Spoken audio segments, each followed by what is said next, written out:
बापाटीर आखिरे लुह। पुओ कहिथिला, बापा एथर गले तुम पाई भल पैंट सार्ट आउ माँ पाई सुंदर लुका सहित भौणी पाई ड्रेस नहीं कि जीवी। मो गेल्हा भौणी को कहब एईटा शेष पाठ मन देई पढ़िब। एक कथा कही आखिर लुह झराई गुमुरी गुमुरी कांदी गामुछारे लुह पोछुथांती बापा। कांदुथिले से दिन पुओ एएसओ पाइला बोली खुशी रे। आउ आजी केते खुशी थिले से दिन समस्ते जेतेबेले गरीब घरर पुओटी एएसओ परीक्षा रे सफलता पाइथिबा नै खबर सुनिथिले। समस्ते केक काटी खुशी मनाइथिले। बापा माँ को सह परिवार वर्गंकर खुशी कहिले न सरे। हेले किए जानिथिला से खुशी अल्प केईटा दिन पई आसीथिला। समस्त खुशी रे दुख भरी मराम मारांडी चलीगले आरपारिकू।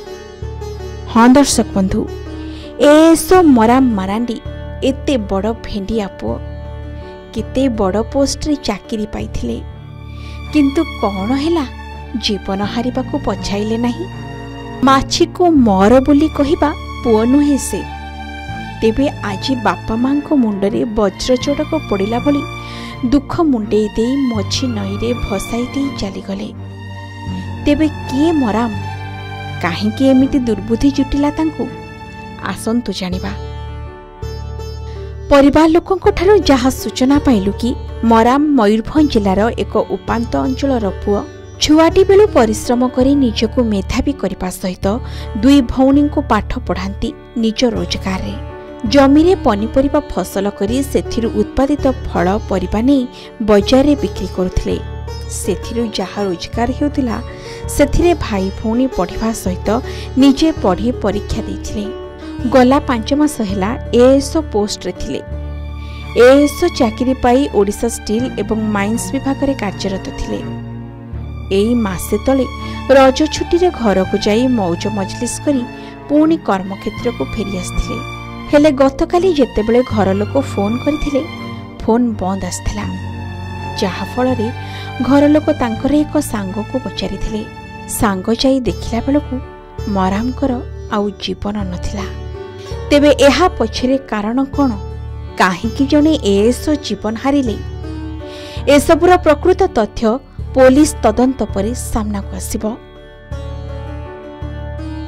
जे जदि उदाहरण कहे गले समस्त आम कहूलु जदि उदाहरण जे परिश्रम एक्चुअली जदि किए कर अच्छी मरामाटी भाई परिश्रम कर कहीं परिवार बैकबोन एमती नथिला जे से माने भल चलला भाई से माने जे बापा माँ निजे खटुले सी निजे खटी चाष कर पाठ पढ़ी सी पुणी तार जहाँ परिया पत्र हम सी मार्केट को लेकिन बिकिया को जाइए से भितर ही समय पाई पढ़ी से आज ये प्रथम अटेम्प्ट रे एटा तार एग्जाम करथला दीटा नो 3टा एग्जाम रे से तार क्वालिफाई करथला। लास्ट को एटा सेक्रेटरीट को से बाछि नैथिला एते जॉब कि ए बळे एक पदक्षेप गोटे नब सेटा हमर केबे चिंता करनु के भाबे।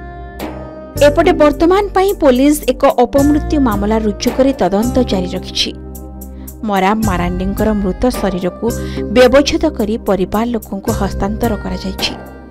तेबे सही समय रे कैपिटल हॉस्पिटल शव व्यवच्छेद गृह सम्मुख रे परिवार तथा बंधु परिजन एवं ऑफिस स्टाफ मानकर भीड़ देखिबा को मिलिथिला। समस्तंक मन रे गोटिए प्रश्न उंकी मारुथिला, कौन पाई एमिति कले मराम? भुवनेश्वर राजांक रिपोर्ट, के न्यूज ओडिशा।